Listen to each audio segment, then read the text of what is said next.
Starlink ने हाल ही में Ukraine को अपनी सेवा बंद करने की धमकी दी थी, जो भारत के लिए भी एक बड़ा खतरा हो सकता है। स्टारलिंक, जो एलन मस्क की कंपनी स्पेसएक्स द्वारा संचालित एक सैटेलाइट इंटरनेट सेवा है, ने यूक्रेन में महत्वपूर्ण भूमिका निभाई है, खासकर रूस के आक्रमण के दौरान। यह सेवा यूक्रेन के नागरिकों, सरकार और सेना के लिए संचार का एक प्रमुख साधन रही है। लेकिन हाल में अमेरिका द्वारा यूक्रेन से खनिज संसाधनों की मांग को लेकर विवाद के बाद मस्क ने स्टारलिंक की सेवा बंद करने की बात कही, क्योंकि यूक्रेन ने सुरक्षा गारंटी के अभाव में इस मांग को ठुकरा दिया था। भारत के संदर्भ में यह चिंता की बात है, क्योंकि भारत सरकार ने हाल ही में स्टारलिंक को देश में संचालन की अनुमति दी है।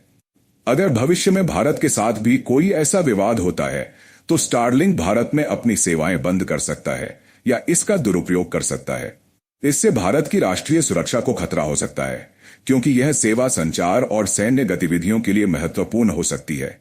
इसके अलावा स्टारलिंक के सैटेलाइट नेटवर्क के जरिए जासूसी का जोखिम भी बना रहता है, क्योंकि यह एक निजी विदेशी कंपनी द्वारा नियंत्रित है। अगर भारत इस सेवा पर बहुत अधिक निर्भर हो जाता है और स्टारलिंक अचानक अपनी सेवाएं रोक देता है, तो यह देश के संचार तंत्र को ठप कर सकता है, जो आपातकालीन स्थितियों में खतरनाक साबित हो सकता है।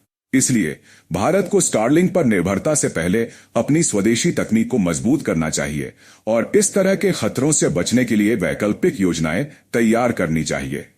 स्टारलिंक का यह कदम एक चेतावनी है कि विदेशी तकनीक पर अंधाधुंध भरोसा राष्ट्रीय सुरक्षा के लिए जोखिम भरा हो सकता है।